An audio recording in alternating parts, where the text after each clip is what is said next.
अभी जो हम देखने जा रहे हैं विकास की अवस्थाएं, मतलब स्टेज ऑफ डेवलपमेंट। जो हर व्यक्ति में डेवलपमेंट होता है उसकी कुछ स्टेज हैं। तो सबसे पहले हम देखेंगे शैशव अवस्था। मतलब जो डेवलपमेंट के स्टेज हैं ये 4 स्टेज हैं। पहला शैशव अवस्था, दूसरा बाल अवस्था, तीसरा किशोर अवस्था और चौथा प्रौढ़ अवस्था। मेनली हमें ये 3 के बारे में पढ़ना है। जो शैशव अवस्था होता है 5 से 6 साल तक होता है, इसे इन्फेंसी भी कहते हैं, मतलब 0 से 6 साल आप मान सकते हैं। दूसरा जो होता है 6 से 12 साल, जिसको हम लोग बाल अवस्था कहते हैं। किशोर अवस्था 12 से 18 साल, ये आप समझ रहे हैं। प्रौढ़ अवस्था 18 से ऊपर ऊपर तो 18 से ऊपर की एज को प्रौढ़ अवस्था कहते हैं। तो इस तरह से 4 अवस्थाओं में डेवलपमेंट को बांटा गया है, विकास को बांटा गया है मनुष्य के। लेकिन इन चारों अवस्था से पहले की एक अवस्था है जिसको हम लोग कहते हैं प्रसव पूर्व अवस्था, प्रीनेटल स्टेज। तो प्रीनेटल स्टेज का मतलब है कि बच्चा जब माँ के गर्भ में होता है उसी स्टेज को हम लोग कहते हैं प्रीनेटल स्टेज, प्रसव पूर्व अवस्था। ये 280 दिनों का होता है जनरल। किसी किसी का ज़्यादा भी हो सकता है, किसी किसी का कम भी हो सकता है, लेकिन जनरली 280 दिन का होता है, जो 9 महीना 10 दिन होता है। इस अवस्था में भी बच्चों में वृद्धि होती है, मतलब बच्चा देखते हैं 9 महीने में पूरा डेवलप हो जाता है, हाथ पाँव सब हो जाता है, तो उसके डेवलप होता है और उसका कुछ मानसिक विकास भी होता है। जैसे आप जानते हो कि जो माँ ज़्यादा म्यूज़िक सुनती है तो उसका बच्चा भी म्यूज़िक सुनना पसंद करता है। तो इस तरह से हम लोग ये 5 अवस्थाओं के बारे में थोड़ी थोड़ी सी चीज़ देखा, उसके एज को आप ख़ास तौर से याद रखिएगा। अब आता है शैशव अवस्था।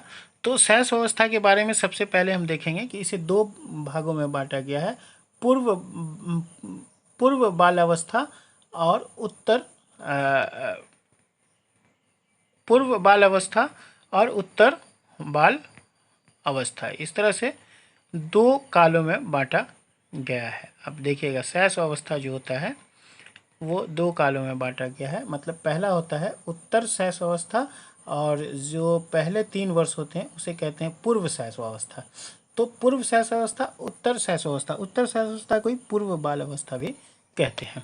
तो इसको याद रखिएगा कि जो शैशव अवस्था है पूर्व शैशव अवस्था, उत्तर शैशव अवस्था। पूर्व शैशव अवस्था जो है वो कितना है 0 से 3 साल, और जो उत्तर शैशव अवस्था है वो 3 से 6 साल। तो इस चीज़ को आप अच्छे से याद रखिएगा। अब आइए इसके कुछ विशेषताएं हैं उसको हम लोग देखते हैं। जो ख़ास विशेषता है ख़ास तौर से उसे देखते हैं। तो पहली विशेषता है कि ये जीवन का जो है सबसे महत्वपूर्ण काल है। दूसरा है इसे सीखने का आदर्श काल भी कहा जाता है। लेकिन सीखने का आदर्श काल किसने कहा, तो इस बात को आप याद रखिएगा, वैलेंटाइन ने कहा सीखने का आदर्श काल। इसे खिलौने की आयु भी कहा जाता है, समझा। उसके बाद ये भावी जीवन का आधार होता है, मतलब जो आपका जीवन आने वाला है उसका आधार आपका शैशव अवस्था ही होता है। जो 0 से 6 साल की आयु है यही आपके जीवन का आधार होता है। इसी में बच्चा कभी कुपोषित हो जाता है, उसको अच्छा परवरिश नहीं मिला, अच्छा माहौल नहीं मिला तो वो बिगड़ भी जाता है। उसके बाद यहाँ पे जो बच्चे में होती है वो अतार्किक चिंतन होती है, मतलब उसमें तर्क नहीं होता है। वो पेन तो जानेगा लेकिन पेन कैसे लिखता है इस बारे में वो नहीं जानेगा, तर्क नहीं लगा पाएगा। कि कपड़ा, शॉर्ट कपड़ा तो पहनता है लेकिन कपड़ा कौन सीता है उसे इसके बारे में नहीं मालूम होता है, वो तर्क नहीं लगाता है, तो अतार्किक होता है। तीव्र विकास की आयु होती है। शैशव अवस्था जो होती है वो बहुत तीव्र विकास की आयु होती है, इसमें बहुत तेज़ी में लोग बढ़ता है। देखिएगा 51 सेंटीमीटर का बच्चा, लगभग 51 सेंटीमीटर का बच्चा पैदा होता है या जन्म लेता है, और वो 6 साल पुरते पुरते 1 मीटर से ऊपर का हो जाता है, मतलब कि लगभग 1.5 मीटर के आसपास हो जाए, 1.25 मीटर के आसपास हो जाता है। तो संवेग की दृष्टि से स्वर्णिम काल होता है। इस अवस्था में इमोशन, बहुत सारे इमोशन डेवलप हो जाते हैं। जैसे बच्चों में डर आ जाता है, फेयर, डर जाता है। जैसे आप बच्चों को डांटेंगे तो वो डर जाएगा, तो डर उसमें आ जाता है। आप देखेंगे उसमें लव आ जाता है, वो अपनी माँ से, भाई से, बहन से प्यार करना शुरू कर देता है। और उसमें एक और चीज़ आ जाता है कि डर आ जाता है, लव आ जाता है, और मतलब 3 जो है 3 इमोशन उसमें आ जाता है, जो आपको इस तरह से दिखाया जाता है।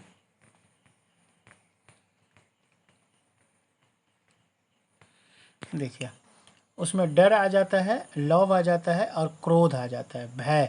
भय, डर को मतलब फेयर, डर में भय, क्रोध, एंगर, गुस्सा होना। वो गुस्साता भी है, देखिएगा उसे दूध नहीं दीजिए तो वो गुस्सा हो जाएगा, नेपल नहीं दीजिए, गुस्सा हो जाएगा, फेंक देगा, रोने लगेगा। तो उसमें स्नेह भी आ जाता है, लव, मोहब्बत भी आ जाती है। तो ये 3 संवेग जो है उसका डेवलप हो जाता है। उसके बाद जो अगला है उसे हम देखते हैं कि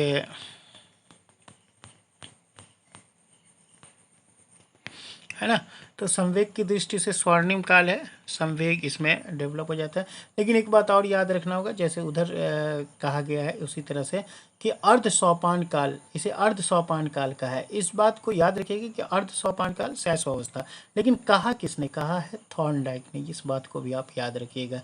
और एक और है जो फ्राइड ने कहा था, वो बहुत महत्वपूर्ण बात है कि जो भी बनना चाहता है बच्चा शुरू के 4 से 5 वर्षों में ही बन जाता है। ये किसने कहा था, फ्राइड ने कहा था।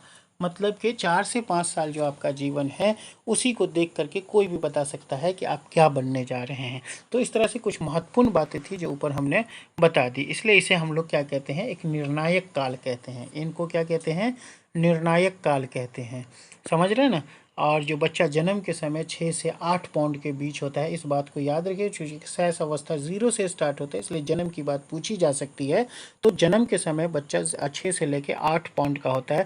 ख़ास तौर से बालक का भार 7.15 और लड़कियों का 7.13 के आसपास होता है। और उसकी लंबाई जो होती है बच्चों की औसतन 51.25 होता है जन्म के समय। तो इस तरह से हम देख रहे हैं।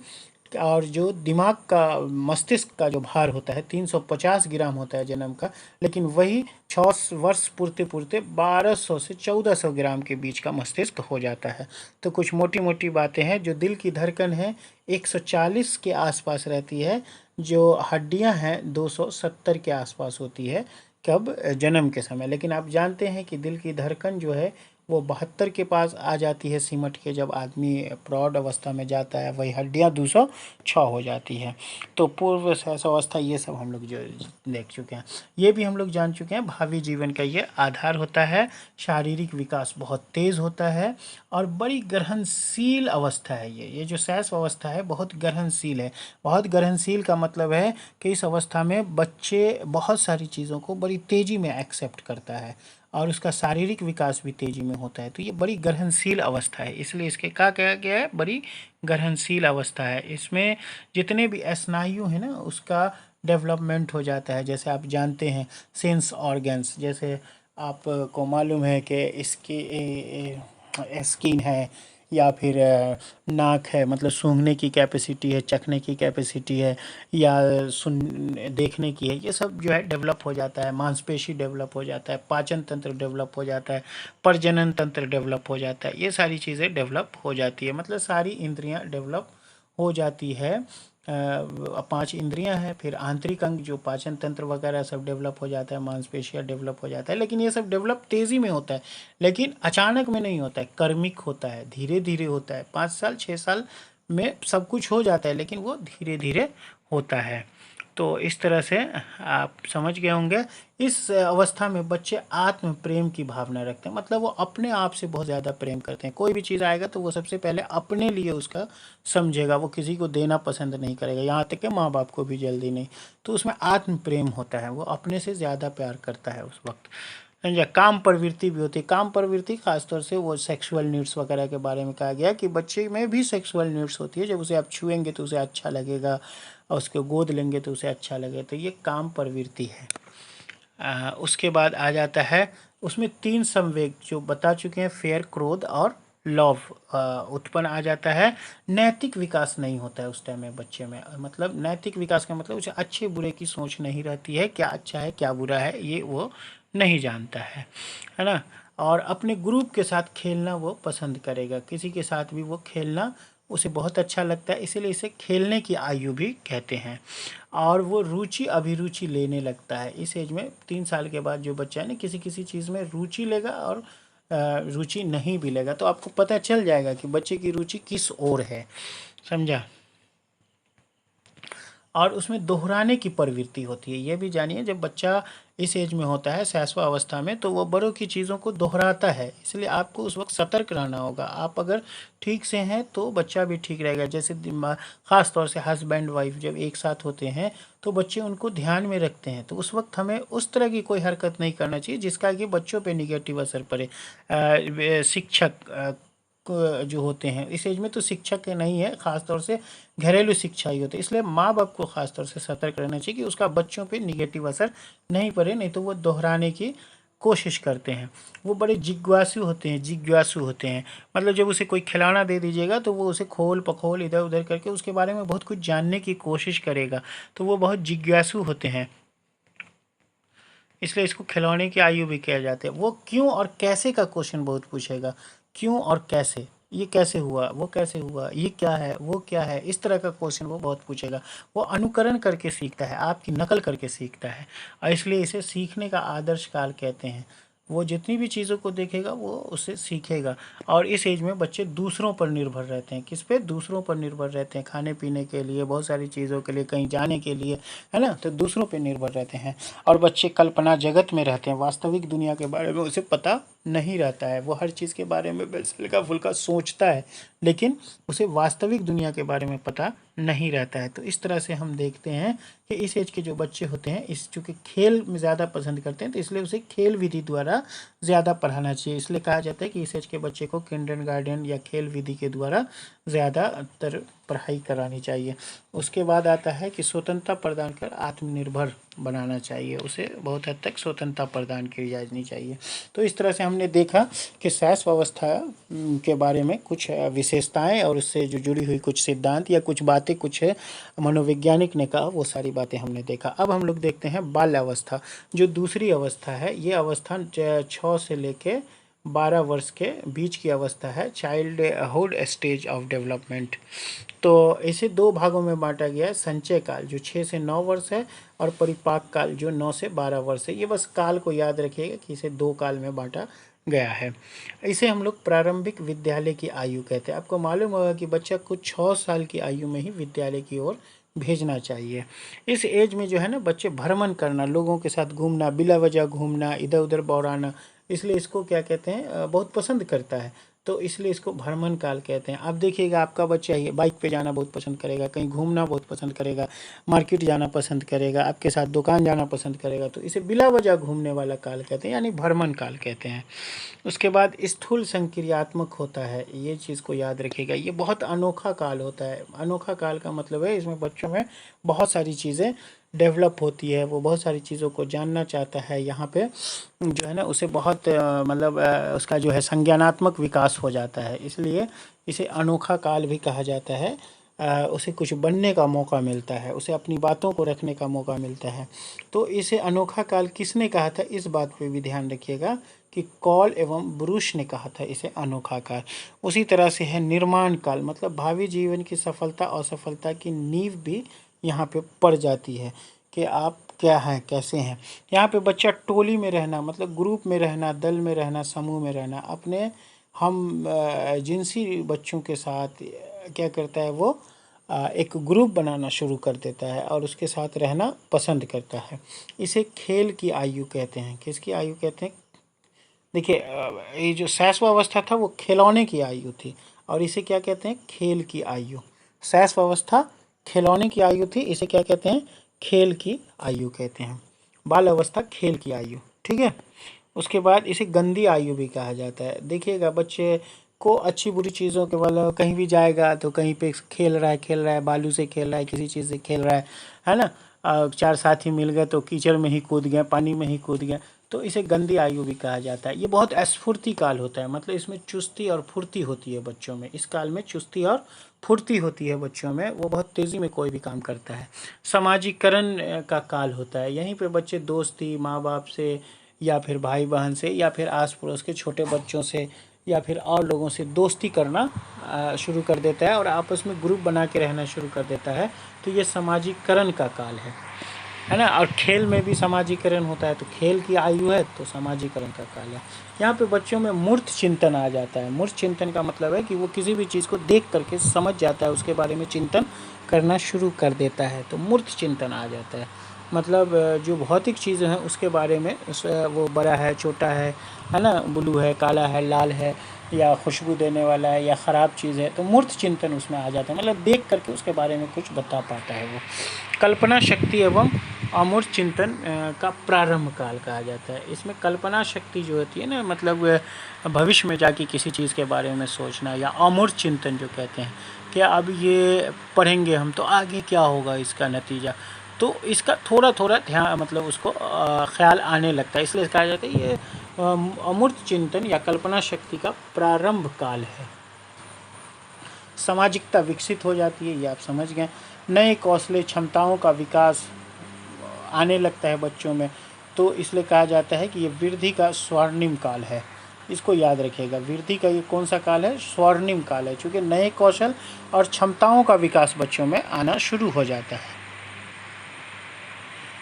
ना। बालक के व्यक्तित्व का निर्माण होना शुरू हो जाता है यहाँ पे, मतलब वो कैसा व्यक्ति बनेगा वो यहीं पे हमें पता चलना शुरू हो जाता है। उसके लैंग्वेज में, भाषा में जो उसकी दक्षता है, वो पकड़ है, मजबूत होती चली जाती है। तो कौन बच्चा कितना एबिलिटी का बनता जा रहा है, तो उसके व्यक्तित्व का निर्माण यहीं पे हो जाता है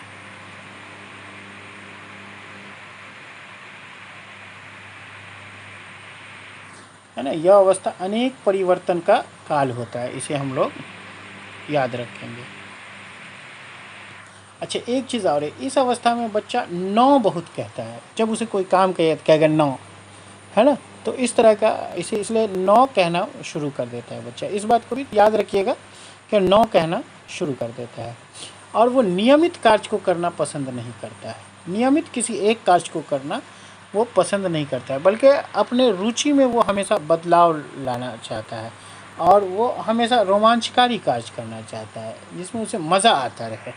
तो यहाँ पे वो बदलाव चाहता है ना। नियमित रूप से किसी एक ही कार्य में लगा रहना पसंद नहीं करता है। इसलिए कहा जाता है कि सिलेबस में जो पढ़ाई है उसमें कुछ बदलाव के साथ रखना चाहिए, ताकि बच्चों का मन लगा रहे। टेक्निक्स का बदलाव करना चाहिए, टीचर का बदलाव करना चाहिए, विधियों का बदलाव करते रहना चाहिए। और उसकी मानसिक योग्यता निरंतर बढ़ती रहती है इसी काल में। और याद करने की योग्यता उसमें आ जाती है, याद करने की, स्मरण रखने की योग्यता उत्पन्न हो जाती है ना। विचार करने की क्षमता हो जाती है। सवाल अधिकतर तर्कपूर्ण वो पूछने लगता है ना। क्यों, कैसे नहीं, बल्कि वो तर्कपूर्ण सवाल पूछने लगता है। और वो वास्तविक जगत में प्रवेश कर जाता है। उसे वास्तविक दुनिया से पाला पड़ता है, स्कूल से, कॉलेज से, कैसे पढ़ाई की जाती है, क्या क्या करना पड़ता है, तो ये सब किसी काम के लिए क्या क्या दिक्कतें आती है, तो उसे वास्तविक जगत से पाला पड़ जाता है। और इस एज में बच्चा नए नए कार्य, जो पहले भी हमने बताया, नए नए प्रयोग करना पसंद करता है। अपना समूह विकसित कर लेता है, मतलब दोस्त वगैरह बना लेता है, और उसी समूह में वो रहना पसंद भी करता है। उसके लिए वो वफादार भी रहता है। सामाजिक गुण उसमें धीरे धीरे आ जाता है। सहयोग, सद्भावना और सहनशीलता भी आ जाता है। नैतिक गुणों का विकास हो जाता है, मतलब उसे अच्छे और बुरे की समझ धीरे धीरे आ जाती है। वो सीख लेता है कि कौन सा काम अच्छा है, कौन सा काम बुरा है। वो अपने बड़ों से ही सीखता है, लेकिन नैतिक गुणों का उसमें विकास आ जाता है। और ये बहुमुखी वृद्धि होती है इसमें।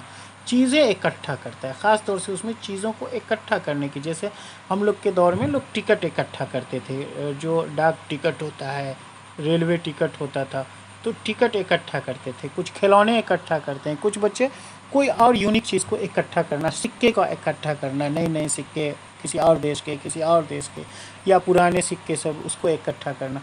तो चीज़ों को इकट्ठा करने का भी ये एज होता है। और खेलने कूदने में बच्चे बहुत वक्त लगाते हैं, इसलिए इसे खेल की आयु भी कहते हैं। अच्छा, इस एज में बच्चों में भाषा का विकास बहुत तेज़ी में होता है। एक भाषा के साथ साथ जो उसके साथ जो दूसरी भाषा है, द्वितीय भाषा का भी उसमें विकास होने लगता है। उसके बाद रुचियाँ निरंतर बदलती रहती है उसकी। इस चीज़ को एक बार और हम देखते हैं। बालक बहुत ही रचनात्मक हो जाता है, मतलब क्रिएटिव थिंकिंग आ जाता है। इसलिए उसे देखते हैं स्कूल में प्रोजेक्ट वर्क वगैरह दिया जाता है। 6 से 12 साल के बच्चों को अधिकतर देखते होंगे कि स्कूल में प्रोजेक्ट वर्क दिया जाता है, क्योंकि वो क्रिएटिव हो जाता है, उसी में उनके अंदर नई नई सोच आने लगती है, अनुशासन को पसंद करता है वो। इसलिए उस दौर में स्कूल में भी अनुशासन लागू किया जाता है। तो इस तरह से हमने बाल अवस्था के बारे में देखा। अब है किशोर अवस्था, एडोलेसेंस स्टेज ऑफ डेवलपमेंट। तो इसके बारे में थोड़ी बहुत हम लोग बात देखते हैं कि जो किशोर अवस्था शब्द की उत्पत्ति हुई है लैटिन वर्ड एडोलेसियर से हुआ है, एडोलेसियर से, जिसका अर्थ होता है वृद्धि होना। इसको आप याद रखिएगा, एडोलेसियर, जिसका अर्थ होता है वृद्धि होना। और किशोर अवस्था पे जो सबसे पहले एक रिसर्च किया था या अध्ययन किया था वो अमेरिका के रहने वाले स्टैनले हॉल ने किया था। किशोर अवस्था बड़े संघर्ष, तनाव, तूफान और विरोध की अवस्था है। इस चीज़ को एकदम याद रखिएगा कि जो किशोरावस्था है वो बड़े संघर्ष, एडोलेसेंस जो है बड़े संघर्ष की अवस्था है, तनाव की अवस्था है, तूफान की अवस्था है, विरोध की अवस्था है। इसमें अगर कुछ होगा आपके ख़िलाफ़ तो आप उसका विरोध भी करेंगे। एक तूफान होता है, कुछ करने के लिए आप कुछ भी कर गुजरना पसंद करते हैं। तनाव भी होता है आप पे, कुछ करने के लिए आपके ऊपर एक तनाव होता है कि हम ये काम अच्छे से करें ताकि मुझे लोग अच्छा कहें। संघर्ष भी होता है, मतलब आगे बढ़ने के लिए आप काफ़ी मेहनत करते हैं, संघर्ष करते हैं। तो ये सारी जो परिभाषा ये किसने दिया था? स्टैनले हॉल ने दिया था। किसने दिया था? स्टैनले हॉल ने दिया था। तो स्टैनले हॉल बड़े संघर्ष, तनाव, तूफान और विरोध की अवस्था है, ये एक परिभाषा दिया था किशोरावस्था के लिए स्टैनले हॉल ने। उसके बाद इसमें त्वरित विकास का सिद्धांत कहा था। स्टैनले हॉल ने ही कहा था कि ये त्वरित विकास का सिद्धांत दिया था। कर्मिक विकास का सिद्धांत थॉर्नडाइक ने दिया था। इसको किशोरावस्था पे कर्मिक विकास का सिद्धांत थॉर्नडाइक ने दिया था कि धीरे धीरे क्रमवार स्टेज में होता है। तो किशोर की ही वर्तमान की शक्ति एवं भावी आशा को, वर्तमान की शक्ति और भावी आशा को प्रस्तुत करता है। मतलब ऐसा कहा जाता है, इसको क्रो ने कहा था। आप अभी भी सुनते होंगे कि देश की जो शक्ति है वो आज का युवा है, तो या फिर आशा है, देश का युवा है। चहुमुखी विकास होता है इस एज में आकर के, चहुमुखी विकास होता है। बच्चों का शारीरिक विकास भी होता है, मानसिक विकास भी होता है, सामाजिक भी होता है और संवेगात्मक भी विकास होता है। इसमें चारों तरह के विकास होता है। बच्चे शरीर से भी बड़े होते हैं, उसमें उसका जो मानसिक विकास है वो भी होता है और उसका सामाजिक विकास भी होता है। ये जीवन का सबसे कठिन काल है, इसको किलपैट्रिक ने कहा था। ये भी याद रखिएगा कि ये सबसे कठिन काल है। इसमें जो बच्चा सक्सेस हो गया वो, या जो बच्चा अपने आप को संभाल लिया वो समझिए सक्सेस हो गया। जो बच्चा यहाँ पे खुद को नहीं संभाल सका तो उसके लिए ये पूरी ज़िंदगी बहुत कठिन हो जाती है। और इसमें संभालने के लिए बच्चों को बड़ी मेहनत करनी पड़ती है। इसलिए कहा गया कि ये कठिन काल है। इसमें एक अच्छा परिवेश मिलना, अच्छा गाइडेंस मिलना सभी बच्चों के लिए पॉसिबल नहीं होता है। इसलिए कुछ बच्चे इसमें बिगड़ भी जाते हैं। हम सभी गार्जियंस को चाहिए और पेरेंट्स को चाहिए कि बच्चों को इस काल में ख़ास तौर से बहुत ध्यान रखें, क्योंकि टीन एज होता है, ये भटकने की सबसे बड़ी एज होती है। इसमें अमूर्त चिंतन आ जाती है बच्चों को। जैसे वो बच्चा इस बात को जान जाएगा कि हम अगर ज़्यादा मेहनत से पढ़ेंगे तो आगे इसका मुझे क्या फ़ायदा मिलने वाला है, या फिर ये चीज़ लेंगे तो इसका फ़ायदा आगे क्या होगा, अभी ये सामान ले लेंगे तो इसका आगे मुझे क्या फ़ायदा मिलेगा, ये होमवर्क अभी कर लेंगे तो आगे क्या फ़ायदा मिलेगा।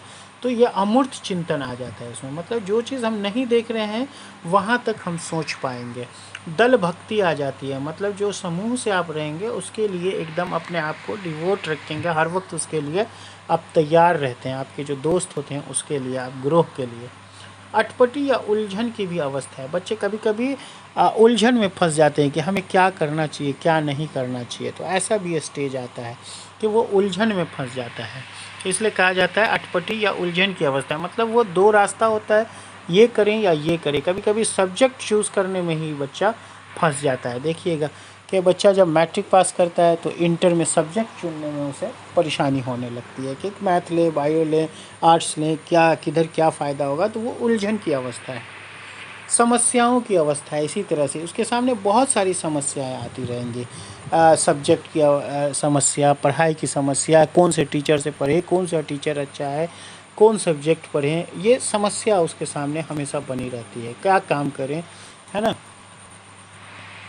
स्वर्ण काल भी कहा जाता है। इस काल में जो संभल गया उसके लिए यह स्वर्ण काल है, जीवन की बसंत ऋतु है, सामाजिक स्वीकृति का काल है। इस एज में बच्चा को समाज स्वीकृत करने लगता है, अपनाने लगता है, उसके बारे में अच्छा बुरा कहने लगता है। तो सामाजिक स्वीकृति का काल है, हर लोग अपने आप को अच्छा बनने की कोशिश करता है, हर बालक। व्यक्तिगत एवं घनिष्ठ मित्रता की भी अवस्था है, मतलब समझ रहे हैं कि इस अवस्था में बच्चों में व्यक्तिगत एवं घनिष्ठ मित्रता भी हो जाती है, एक दूसरे से दोस्ती बड़ी घनिष्ठ होती है। दबाव एवं तनाव का अवस्था है, ये पहले भी जान चुके हैं। संवेगात्मक परिवर्तन है, आत्मसम्मान एवं आत्म स्वीकृति, यही चीज़ है कि बच्चा अच्छा करना चाहता है ताकि उसे सम्मान मिले, समाज में उसकी स्वीकृति हो। तार्किक चिंतन उसमें आ जाता है। तार्किक चिंतन मतलब उसे सोच समझ आ जाती है कि किसी चीज़ के बारे में वो उसको करने से क्या फ़ायदे हैं या वो कैसे बनी है, उसमें क्या क्या चीज़ लगेंगे, इस तरह की। अब जैसे पेन है तो उससे कि क्या फ़ायदे हैं, वो कैसे बना, कैसे उसे लिखा जाएगा, इस तरह की तार्किक चिंतन आ जाती है ना। इसलिए वो फार्मूला वगैरह याद करके मैथ बनाना में निपुण हो जाता है। उथल पुथल की अवस्था है, समझ ही रहे हैं, बच्चा एक ट्रैक पे जनरली नहीं रह पाता है। संक्रमण काल है, किसी के बहकावे में भी आ जाता है बच्चा। टीन एज है भी कहते हैं इसे सोनारी अवस्था भी कहते हैं, एज ऑफ ब्यूटी भी कहते हैं, है ना।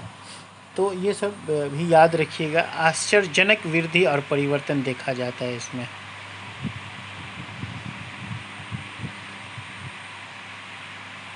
है ना।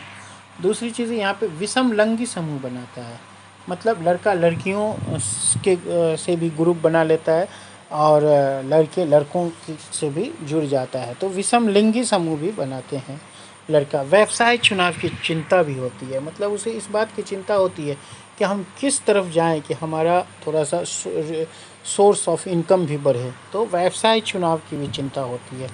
अध्ययन के प्रति गंभीर हो जाता है। मादक पदार्थ का भी कुछ बच्चा सेवन करना शुरू कर देता है, जिसको गलत संगत लगती है, इसी एज में मादक पदार्थ का सेवन करता है।